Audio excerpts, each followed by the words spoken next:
Good morning. My name is Roger Lanier. I'm a captain with the Moscow Police Department. I'm in charge of the Operations Division. And today is December 12th, Monday, and I want to give you an update on the King Road homicide investigations, at least the information that we have to this point. Over the weekend, investigators still continued to sort through numerous tips, calls, and online tips in regard to this investigation. There's been a lot of questions about the white car that we've been interested in. We're looking for that car because we believe through our investigation that that car was in the area during the time of the murders, and we also believe that the occupant or occupants may have seen something. They may not know they have seen something. So we specifically want to talk to them, and we want to know who they are and what they might know or might be able to contribute to the investigation. Over the weekend, investigators have sorted through and prioritized numerous tips. Some are tips that came in earlier and we've been working on. Other tips are new and are relevant. It's overwhelming sometimes with the amount of information that comes in on these tip lines. So our analysts have spent hours sorting through and trying to come up with the most relevant tips first for the investigators to follow up on. They have re-interviewed some of the folks we've interviewed earlier in this investigation to clarify information. Sometimes when new information comes forward, the people that we've spoken to beforehand may have new insight on that. So it does often seem like we're backtracking, but we're really just trying to get the most important details and the best timeline that we can come up with. We have literally an army of analysts who have been sorting through videos that have been submitted through the FBI.gov Moscow upload site. Those videos are from all over town, gas stations, and specifically the area around King Road. We've been trying to use those videos to garner new information. As you can imagine, there's hours and hours and hours of video, so it does take a lot of time. I want to talk a minute about safety. There's been a lot of speculation about what is the safety to the public right now, or the risk to the public right now. I would just like to add that we should always be vigilant. Certainly we should be vigilant now, but we should make that a way of life for us. We should always be walking with our head up, sticking to lighted paths, and walking in groups if we can.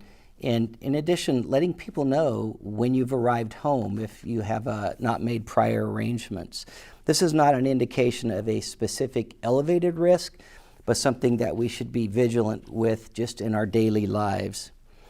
I want to let everybody know that we are still 100% committed to solving this crime.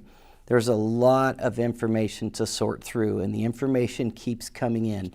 And not all of the information is relevant, but you don't know if a tip is valid until you take the time to examine that tip and see how it relates to other information that you might have. We have teams in Moscow, Salt Lake City, and in Virginia, as well as other locations across the country. And we're prepared to do interviews and follow up on information at any point, anywhere.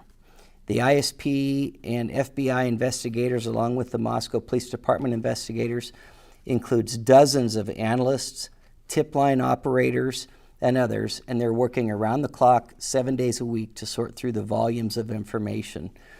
MPD has detectives, support personnel, and a communications team to try to keep everything together, but it is still a daunting task. The FBI, their investigators are ready at a moment's notice at any place in the country to go conduct an interview should the tips and leads take us there.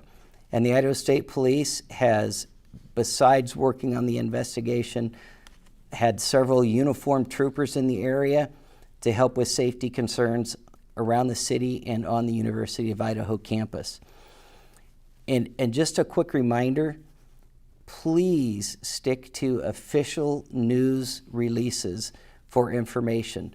Tracking down rumors and quelling rumors about specific individuals or specific events that may or may not have happened is a huge distraction for investigators, and oftentimes is the result of social media propagation, and it is very, very frustrating to investigators and hard to stay on track. Finally, I just want to add that we do have a lot of information, and we are specifically keeping that information safe.